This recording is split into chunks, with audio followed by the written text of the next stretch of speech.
خیال ہے کسی بڑے شخص سے ملنا ہے اور اسے کوئی کارکردگی دینی ہے، کوئی ایسا کام ہے جو اس نے کہا ہوا ہے، وہ آپ کر کے جائیں گے تو آپ کے لیے بہتر ہوگا، نہیں کریں گے تو نقصان دہ ہوگا. صحیح. تو اب ان دنوں میں یہ خواب دیکھا ہے تو یہ ہو سکتا ہے آپ کے لیے آزمائش کی علامت ہو. ٹھیک. تو ایک تو ہمیں مزید کانشیس ہو جانا چاہیے جس نے یہ خواب دیکھا ہے. ٹھیک. دوسرا، کوئی بھی اس طرح کا اہم ایونٹ ہے، اہم موقع ہے، اہم میٹنگ ہے، اہم ڈیسیژن آپ لے رہے ہیں، ٹھیک. تو آپ اس میں مزید غور کریں، مشورہ کریں، احتیاط سے کام لیں اور اللہ کی بارگاہ میں دعا کریں. تو یہ خواب بعض اوقات انڈیکیشن ہوتے ہیں، ہمیں سمجھایا جاتا ہے، ہمیں خواب کے ذریعے بتایا جاتا ہے، کیونکہ خوابوں کی پوری ایک قسم ہے جو فیوچر میں ہونے والے کسی خبر کی، کسی واقعے کی علامت پر مشتمل ہوتے ہیں. تو انشاءاللہ یہ اگر ہم سلسلہ کریں گے تو اللہ پاک کی رحمت سے ہمارے لیے آسانی والا معاملہ ہو. انشاءاللہ الکریم اللہ پاک رحمت فرمائے. تو جو بھی معاملہ ہو اس کو اچھے طریقے سے کرنا چاہیے اور محنت کے ساتھ کرنا چاہیے، لگن کے ساتھ کرنا چاہیے. کام تبھی اچھا لگتا ہے جب وہ پوری محنت کے ساتھ ہو، لگن کے ساتھ ہو اور آپ خلوص نیت کے ساتھ کام کریں. اب ادھورا کام رہ جاتا ہے اگر آپ کی نیت اچھی نہ ہو، آپ کوشش اچھی نہ کریں اور ساری چیزیں پھر بھلے آپ جتنا مرضی اس کو اچھا کرنے کی کوشش کریں، لیکن اگر نیت صاف نہیں ہے اور آپ نے پوری محنت سے وہ کام نہیں کیا اور آپ کا دل اس کام میں نہیں لگتا تو پھر وہ کام آپ مکمل کر نہیں سکتے اور پھر وہ آپ کے لیے آزمائش کا سبب بن سکتا ہے. بڑی اچھی اور پیاری بات کی اسد بھائی نے. اللہ پاک ہمیں اس پر عمل کرنے کی توفیق عطا فرمائے. اچھا جی، کچھ میسیجز بھی ہیں، ان کی طرف بڑھتے ہیں. اور کہہ رہے جی میں نے خواب دیکھا ہے آسمان پر 14ویں کے چاند کی طرح 4 چاند ہیں. میں نے اپنی بہن کو دکھائے تو ان کو ایک ہی چاند نظر آتا ہے، پھر میں نے دیکھے تو مجھے 4 چاند نظر آئے ہیں اور کافی دیر کے بعد پھر مجھے 4 نہیں ایک ہی چاند نظر آیا ہے.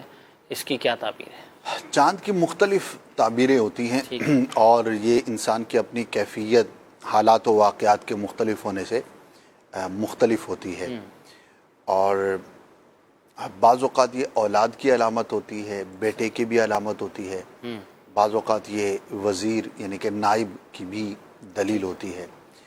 تو اگر ان کے ہاں ولادت کا سلسلہ ہے تو اچھا خواب ہے، اللہ پاک انہیں اولاد نرینہ عطا فرمائے گا. آمین. اور اگر ایسا نہیں ہے تو پھر بھی روشن چاند کا دیکھنا، جیسا کہ انہوں نے 14ویں کا کہا ہے تو ظاہر 14ویں کا چاند سب سے زیادہ روشن ہوتا ہے، اس لیے محاورے میں بھی استعمال ہوتا ہے. تو پازیٹیو ہے، انشاءاللہ آپ کو اس کا کوئی بھلا نفع نصیب ہوگا انشاءاللہ الکریم. اچھا اسی طرح خواب کے اندر سیب دیکھے ہیں یا موسمی پھل جو پکے ہوئے ہیں وہ دیکھیں تو اس کی کیا تعبیر ہے؟ خوشخبری کی علامت ہوتی ہے. ٹھیک ہے. نفع ملنے، خوشخبری پہنچنے کی علامت ہوتی ہے. ٹھیک ہے جی. اسی طرح کہہ رہے میں نے خواب دیکھا ہے 2 کالے سانپ ہیں میرے آگے بیٹھے ہیں اور میں ان سے ڈر رہی ہوتی ہوں، لوگ ان کو مارنے کے لیے آتے ہیں تو پھر وہ بھاگ جاتے ہیں. اس کی کیا تعبیر ہے؟ بھاگ جانا تو اچھا ہے، یعنی سانپ کا بھاگ جانا، کیونکہ سانپ بیسیکلی برا دشمن اس کی دلیل ہوتی ہے. ٹھیک ہے. اور کسی بھی وجہ سے خواب میں اگر آپ اس سے بچنے میں کامیاب ہو جاتے ہیں اور وہ آپ سے دور ہو جاتا ہے، خواہ وہ آپ کے ڈرانے سے ہو جائے یا ویسے ہو جائے یا کسی اور کے بھگانے سے یا مارنے سے ہو جائے، تو اللہ پاک آپ کو برے شخص سے حفاظت عطا فرمائے گا. تو ان معنوں پر یہ اچھا خواب ہوتا ہے، لیکن اللہ پاک کی بارگاہ میں آپ دعا کریں اور عافیت کے لیے عرض بھی کریں اور غور بھی کریں کہ آپ کے اطراف میں جو لوگ ہیں ان میں کون ایسا ہے جو آپ کے لیے مفید نہیں ہے. صحیح. بعض اوقات انڈیکیشن ہوتی ہے، ایسے اسباب ہوتے ہیں، ایسی علامات ہوتی ہیں، ہمیں معلوم ہوتا ہے کہ اس شخص کے اخلاق اچھے نہیں ہیں یا کردار کا اچھا نہیں ہے، معاملات میں اچھا نہیں ہے، پھر بھی ہم اس کے ساتھ انٹریکشن میں ہوتے ہیں، تو گویا کہ اپنے ہاتھوں مصیبت لینے والی بات ہوتی ہے. تو اللہ پاک کی بارگاہ میں دعا بھی کریں اور اسباب پہ غور بھی کریں. چلے جی، اللہ پاک رحمت فرمائے. اچھا جی، ایک اور میسیج ہے. کہہ رہے ہیں میں ایک جگہ پر نماز پڑھاتا ہوں اور ایک عرصہ ہو گیا نماز پڑھاتے ہوئے، اور مجھے وقفے سے خواب آتے ہیں کہ میں کسی دوسری جگہ پر نماز پڑھاتا ہوں تو وہ مصلی پہ ٹک نہیں پاتا. کبھی نماز پڑھاتے ہوئے میرے پاؤں اٹھ جاتے ہیں جیسے ہوا میں، اور کبھی میں جو ہے وہ آگے کی طرف بڑھ جاتا ہوں تو نماز مکمل نہیں کرا پاتا کئی بار، اور وقفے سے ایسے خواب نظر آتے ہیں. اس کی کیا تعبیر ہے؟ امام صاحب معلوم ہوتے ہیں جی شاید ہو سکتا ہے. اور جس کا جو فیلڈ ہوتی ہے تو